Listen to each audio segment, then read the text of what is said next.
பிசினா பிசிக்குள்ள கல்யாணம் நடக்காது. முதலியாரும் பிள்ளைமாரும் திருமணம் செய்வார்களா? செய்ய மாட்டார். நல்ல நண்பர்களாக இருப்பார்கள், சேர்ந்து தொழில் செய்வார்கள், சேர்ந்து அரசியல் செய்வார்கள். அப்படி திருமணம் செய்ய மாட்டார்கள். கொடுக்கல் வாங்கல் இருக்காது. இது ஒண்ணு மட்டும் ரொம்ப கராரா போயிட்டு இருக்கும். எல்லா வகையிலும் சேர்ந்து இருப்பார்கள். தண்ணி அடிக்கிற போது எதுவுமே பார்க்க மாட்டான், சேர்ந்து தண்ணி அடிப்பாங்க. அப்பெல்லாம் எச்சி இருக்குன்னு கூட பார்க்க மாட்டான். ஊறுகாயா எல்லாரும் ஒரே நேரத்தில் போட்டு நக்கிக்கிட்டு இருப்பாங்க.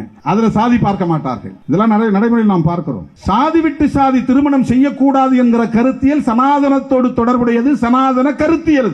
சாதி கலப்பு ஏற்படக்கூடாது. அகமண முறைதான் நடைமுறையில் இருக்க வேண்டும். சதி வழக்கம் சனாதன முறைதான்.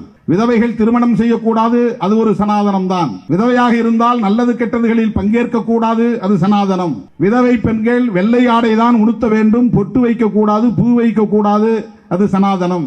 தலைமுடியே வைத்திருக்க கூடாது, மொட்டை அடித்துக் கொள்ள வேண்டும், அது சனாதனம். இதெல்லாம் இன்னைக்கும் பிராமண பெண்கள்கிட்ட ரொம்ப தீவிரமா நடைமுறையில் இருக்கு.